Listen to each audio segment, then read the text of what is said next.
Menyapa Anda kembali dalam program Bible Everyday. Hari ini kita akan belajar di 2 Samuel pasal yang ke-14. 2 Samuel 14 ini masih merupakan rentetan peristiwa yang terjadi sebelumnya yang kita temui di 2 Samuel pasal yang ke-13, yaitu cerita tentang Amnon dan Tamar. Amnon memperkosa adiknya sendiri yang namanya Tamar. Dan kemudian Tamar, dia menceritakan apa yang dilakukan Amnon ini kepada kakaknya yang bernama Absalom. Lalu kemudian Absalom menjadi sedemikian benci dengan Amnon karena memperkosa adiknya. Maka yang dilakukan Absalom adalah dia bunuh Amnon. Nah, saudara-saudara, setelah Absalom membunuh Amnon, maka Absalom melarikan diri. Karena bagaimanapun juga Absalom takut kalau Raja Daud menjadi marah atas tindakan yang dilakukannya itu, sehingga dia melarikan diri ke satu daerah yang namanya Gesur.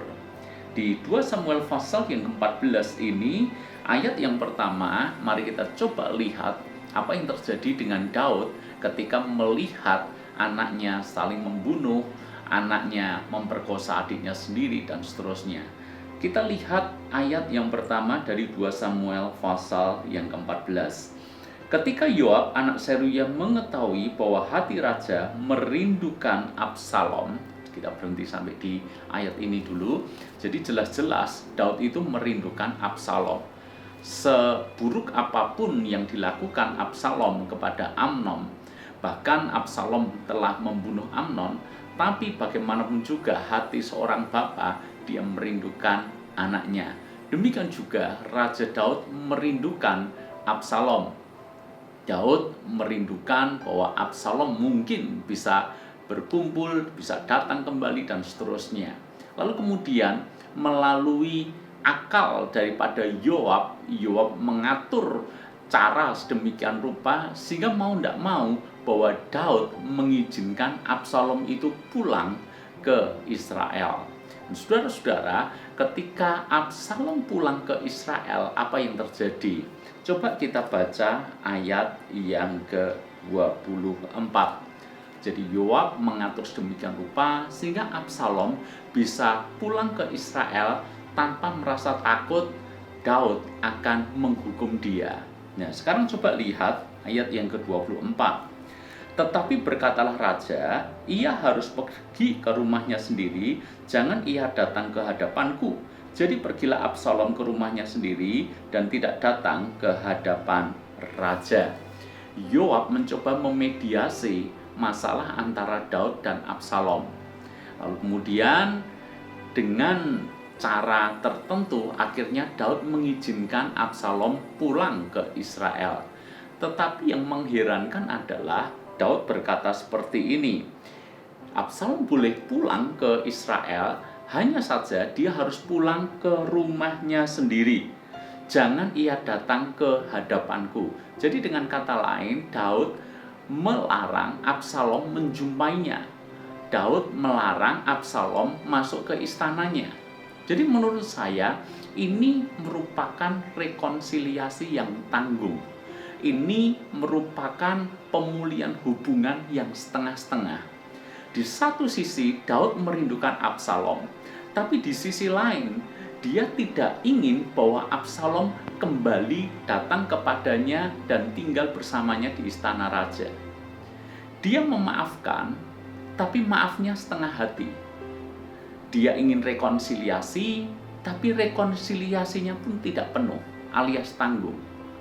Jadi di titik ini, saudara-saudara, Absalom memang akhirnya kembali, tetapi karena mendapat respon yang seperti itu, maaf yang setengah hati, dan rekonsiliasi yang tanggung seperti itu, maka Absalom menjadi frustasi dengan apa yang dilakukan Daud.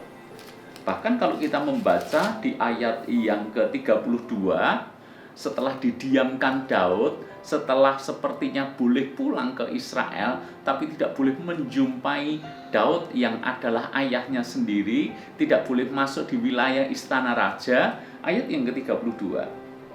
Jawab Absalom kepada Yoab, "Ya, aku telah menyuruh orang kepadamu mengatakan, Datanglah kemari supaya aku mengutus engkau kepada raja untuk mengatakan, apa gunanya aku datang dari Gesur? Lebih baik aku masih tinggal di sana.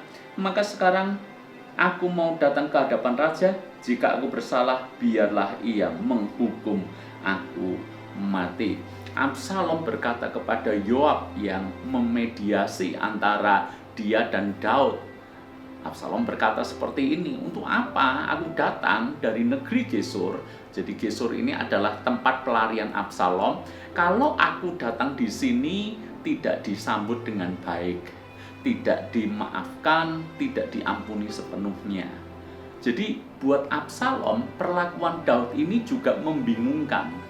Menerima tapi juga tidak mau membangun kembali hubungan yang baik dan hubungan yang dekat. Maka akhirnya Absalom memutuskan nekat mau menjumpai Daud.